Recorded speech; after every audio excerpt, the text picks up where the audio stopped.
കാച്ചാനും പഠിക്കാനുണ്ടോ എന്ന് ചിലപ്പോൾ ചില പിള്ളേർ ചോദിച്ചെന്ന് വരും. ചില പെൺകുട്ടികളെയോ എന്താ പപ്പടം കാച്ചാനിരിക്കുന്ന എണ്ണ ഇടാക്കുക ഇടുക എടുക്കുക. അങ്ങനെയല്ല. എല്ലാത്തിലും നമുക്ക് ഒരുപാട് കാര്യങ്ങൾ ആലോചിച്ച് ചെയ്യുന്നവർക്ക് പഠിക്കാനുണ്ട്. ഒന്നിപ്പോൾ ഞാൻ പറയാം, ഈ പപ്പടം ഇങ്ങനെ തുടയ്ക്കുക എന്നുള്ളത് നല്ലൊരു സിസ്റ്റം. തുടയ്ക്കാതെ കാച്ചാൻ നല്ലതല്ല.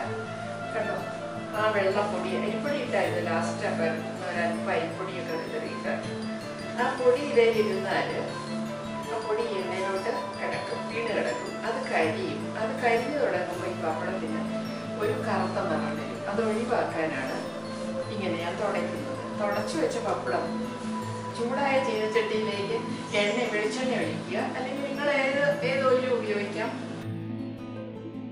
അപ്പോൾ തുടയ്ക്കുമ്പോൾ ഒരു ക്ലീനിങ്ങും ഉണ്ട്, ഈ പൊടിയും പോകും.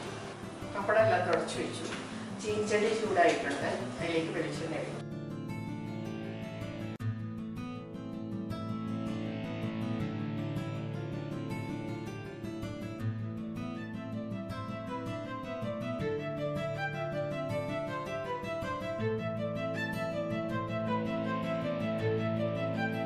രണ്ട് വശത്തും ഒരല്പം ചുവപ്പും കൂടി വരുമ്പോഴാണ് അത് കറക്റ്റ് മൂപ്പിലെത്തുന്നത്.